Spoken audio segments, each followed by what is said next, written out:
வணக்கம். எம்சாண்டில் ரொம்ப ஸ்பெசிஃபிக்காக சில எக்ஸ்பெக்டேஷன் இருக்கும். B2B பண்ணுவாங்க. B2Cலேயே வந்து சில ஸ்பெசிஃபிக் டார்கெட் க்ரௌட்ஸ் இருப்பாங்க. அதில் பண்ணலாம். சில பேருக்கு என்னென்னா ரீட்டெயில் வந்து ரொம்ப ஸ்பெசிஃபிக்கான ஜியோகிராஃபிக்கல் இடத்துல பண்ணணும், இல்லை பர்டிகுலர் செக்மெண்ட்டுக்கு பண்ணணும், அதுக்கு பேக்கேஜிங் சொல்யூஷன் வேணும் அப்படின்னு சொல்லி ரொம்ப கிளாரிஃபைடான ஒரு கேட்டகரிக்கு சப்போர்ட் வேணும்னு சொல்லி எதிர்பார்ப்பாங்க. ஸோ ரீட்டெயில் அண்ட் பேக்கேஜிங் இதில் உங்களுக்கு என்ன மாதிரியான சப்போர்ட் வேணும்னாலும் அதுக்கு தேவையான ரைட் பீப்புளை உங்களோட கனெக்ட் பண்ணி அதுக்கான கம்ப்ளீட் சொல்யூஷன் கொடுக்கறதுக்கு நாங்கள் ரெடியாக இருக்கோம்.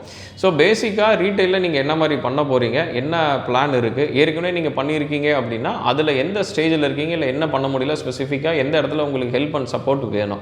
பேக்கேஜிங் சொல்யூஷன் பொறுத்த வரைக்கும் நீங்கள் என்ன மாதிரியான ப்ரொடக்ஷன், எதை உங்களோட டார்கெட் கஸ்டமர் யார், அதுக்கு அவங்க வந்து எப்படி நீங்கள் கொடுக்குற பேக்கேஜிங் கம்ப்ளீட் சொல்யூஷனை ரிசீவ் பண்ணுவாங்க, அதாவது உங்களோட கமர்ஷியல் பார்ட்டில் அது எப்படி சக்ஸஸ் ஆகும், இல்லை என்ன மாதிரியான பேக்கேஜிங் சொல்யூஷன் உங்களுக்கு வேணும், அதுக்கான கன்சல்டண்ட்டை எந்த இடத்துலேருந்து உங்களுக்கு கனெக்ட் பண்ணணும்.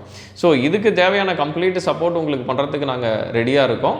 ஸோ ரீட்டெயில் அண்ட் பேக்கேஜிங் இது வந்து நீங்கள் ரொம்ப இப்போ தான் ஃபஸ்ட்டு லெவல் ரொம்ப மைண்டில் தான் நீங்கள் இந்த ஐடியா வச்சுருக்கீங்க, அங்கேருந்து ஸ்டார்ட் பண்ணணுன்னாலும் பண்ணலாம். இல்லை ஒரு 50% நீங்கள் பண்ணியிருக்கீங்க, அதுக்கு தேவையான சப்போர்ட் உங்களுக்கு வேணும்னாலும் பண்ணலாம். இல்லை இதில் ஸ்பெசிஃபிக்கான ஏதாவது ஒரு டைட்டில் டாப்பிக்கு மட்டும் உங்களுக்கு சப்போர்ட் வேணும்னாலும் சொல்லுங்கள். 100% உங்களுக்கு சப்போர்ட் பண்ணுறதுக்கு ரெடியாக இருக்கும். தேங்க்யூ.